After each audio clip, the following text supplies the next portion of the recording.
Hello, boys and girls. It's Grandma with the kids. And today, from the front porch, I'm going to read you a story called The Crooked Colt by C.W. Anderson.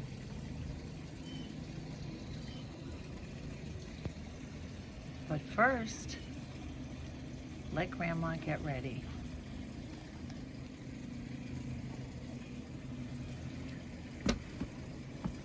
It wouldn't be a Grandma with the kids story if I didn't have my boots on, now would it be?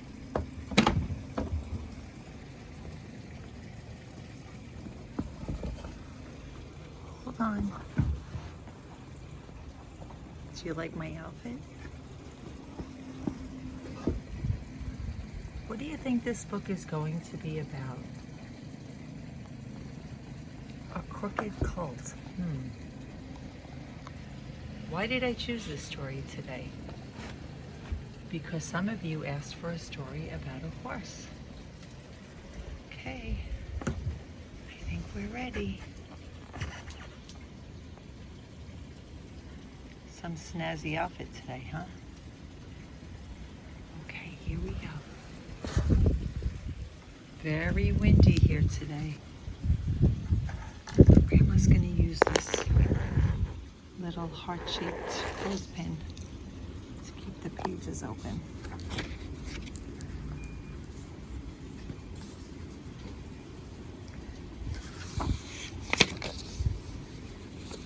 Today's story, The Crooked Colt. The Crooked Colt by C.W. Anderson. Let's see who the illustrator is, the person who drew the pictures.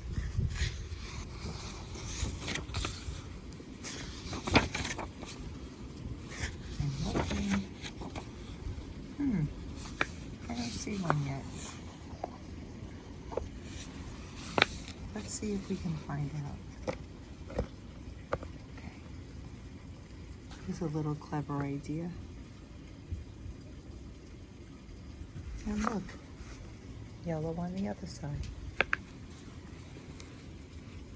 And we begin. Early one spring, a little white-faced colt was born on a farm where many fine horses were raised.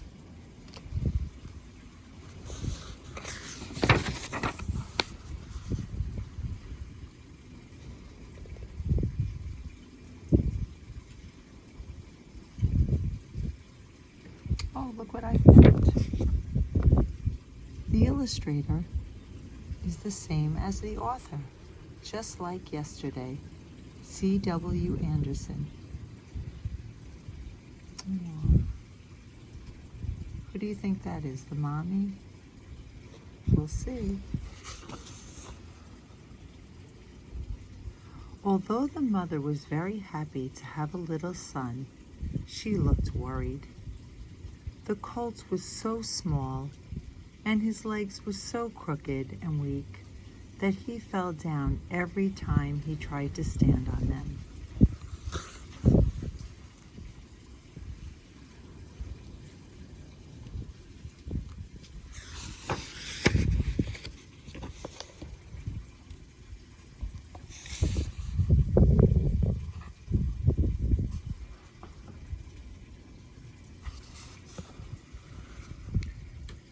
When the children on the farm saw the little colt, they were very unhappy. How could such a fine mother have such a small crooked colt? They said. He'll never be any good, said the older boy. He's the crookedest colt I've ever seen. But the smallest girl said nothing.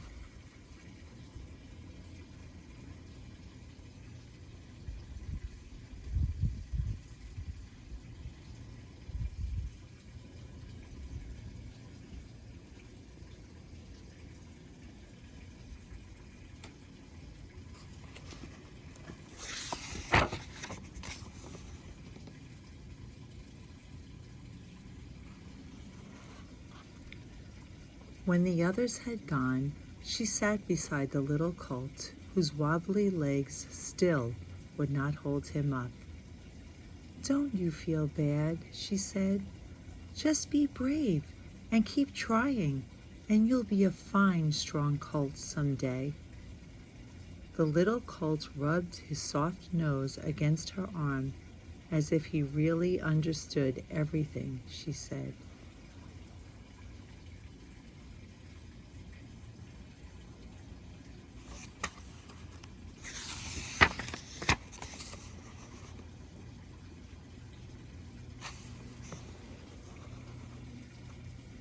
The little colt saw the other colts running and jumping and playing together.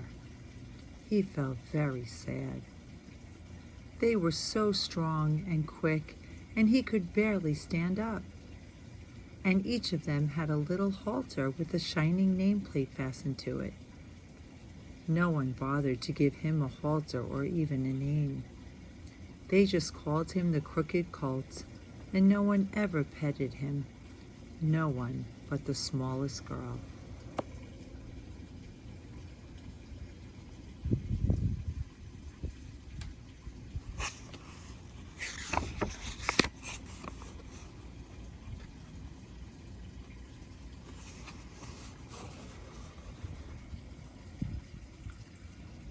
One of the colts seemed friendly. He tried to join in their play, but when he tried to follow, he tripped and fell down. He was very sad and ashamed.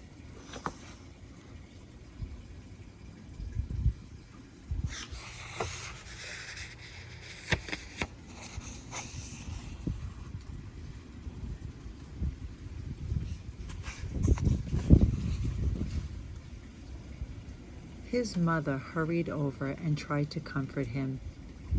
She did not want him to be discouraged. She wanted him to keep trying, and she was sure he would be as strong and quick as any of the others.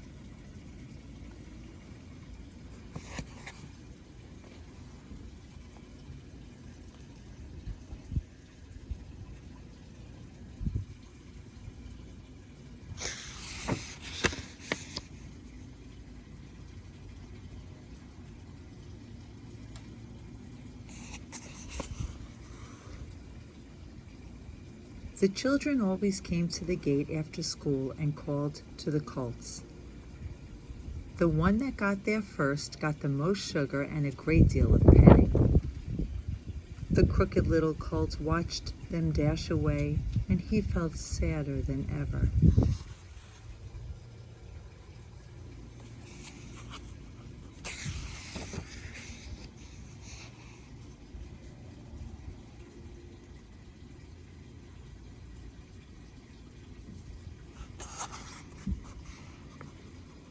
His mother seemed to know how sad and discouraged he was, and she took him far over the hill to the very end of the big pasture where they could be alone. She felt he would be happier if he did not have to see the others doing things he could not do. Here they could stay until he grew stronger, for there was a small open stable they could go into at night or in stormy weather.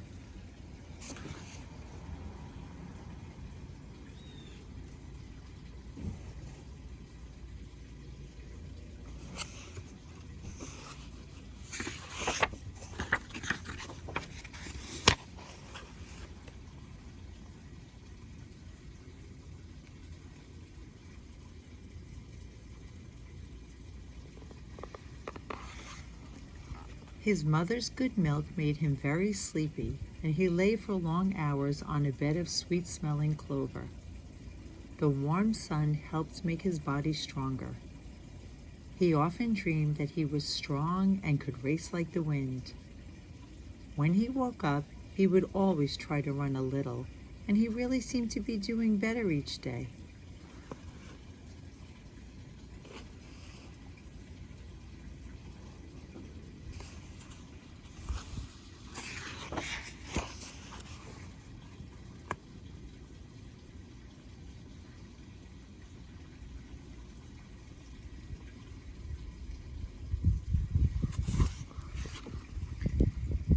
found that he liked the sweet-smelling grass that his mother ate. He spread his long legs far apart and ate as much as he liked. He grew bigger and stronger.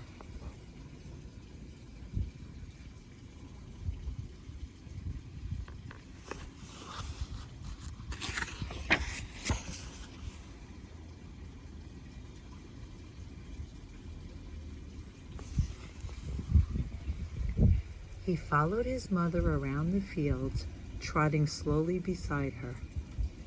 Sometimes he fell down, but he always got up and tried again. He would not give up. Soon he learned he could go at a trot without falling at all.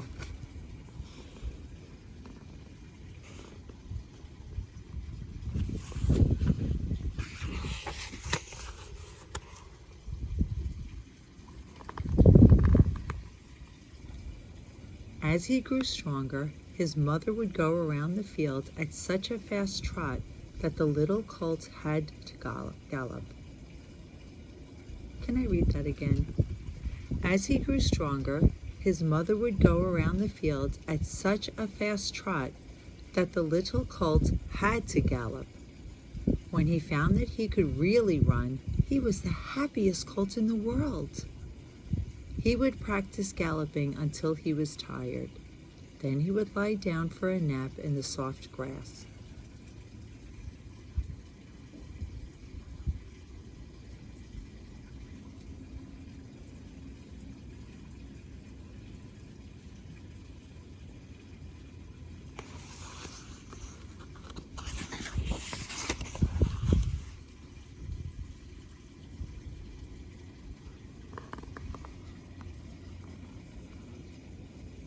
For a long time, the little colt had not seen the small girl who was so kind to him.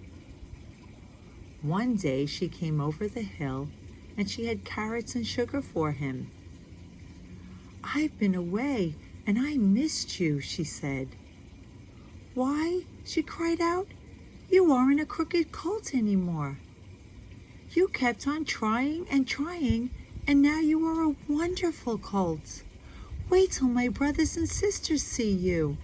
They won't know you."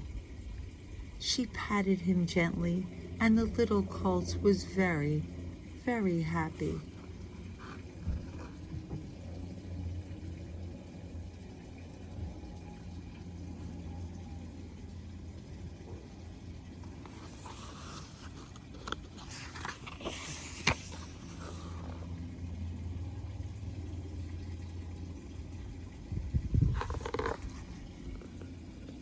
He felt so gay that he dashed off at full speed in a circle around the small girl and his mother.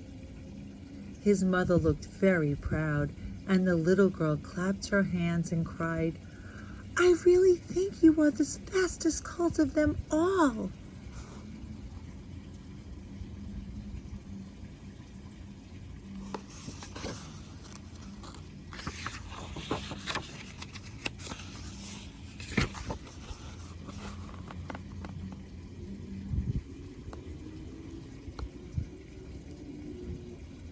When he stopped, he came over to the little girl and tugged at her dress. He wanted her to race with him. She laughed and said, "You little colt, I'll find somebody to race with you."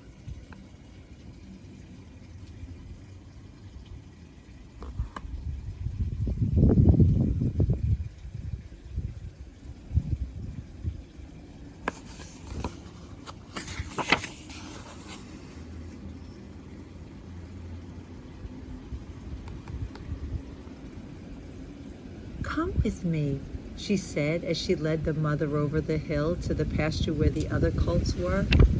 "We will surprise everybody." The little colt trotted along happily.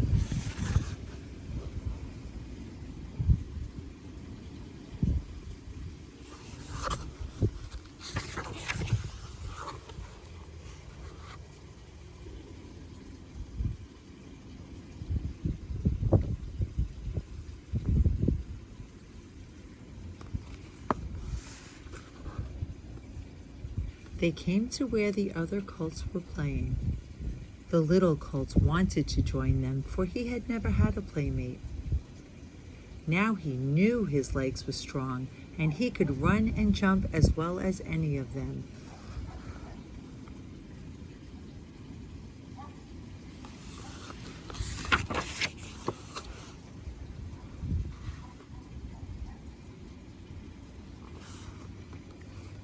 Just then, the children called from the pasture gate, and the colts all dashed off at full speed.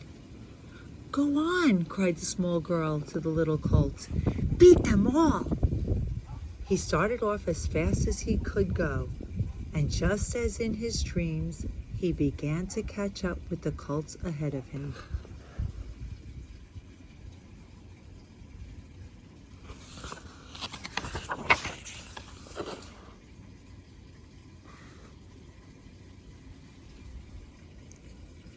Faster and faster ran the little white-faced colt, and soon he had passed all the others. Even a little brown colt that had always won these races was soon left behind. "What colt is that?" cried the children. "Where did he come from?"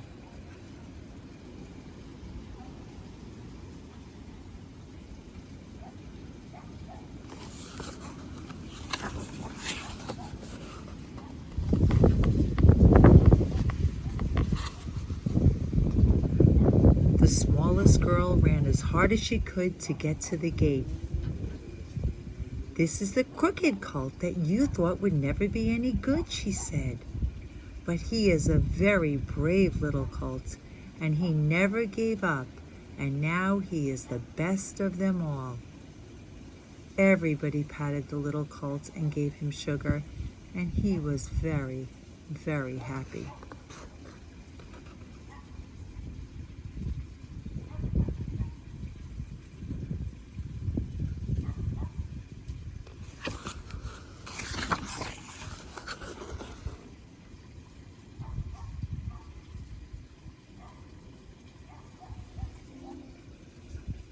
The next day, when the children called from the gate, the little colts got a good start, for he had been playing with the others. Long before they got to the gate, he was way in front.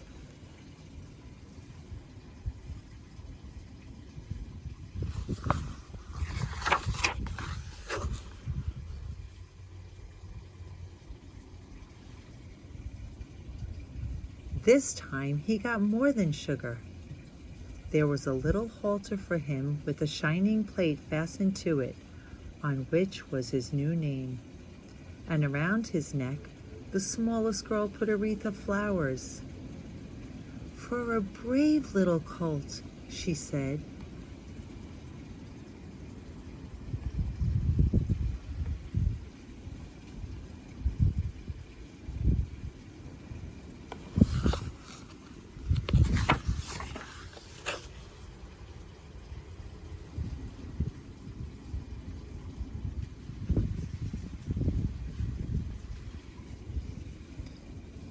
Now the days were long, happy ones for the little colt. He had many playmates, but he still liked to go to his mother. He seemed to know she had helped him when he was a crooked and unhappy little colt. He would not forget the smallest girl either, for she had been his first friend.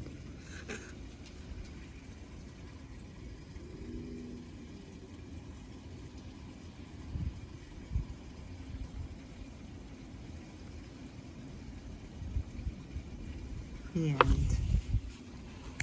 I really like that story. Did you like it?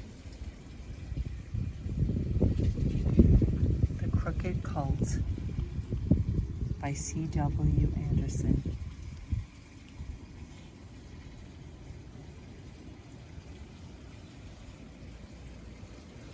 Bye-bye, kids. Love you. Grandma with the kids.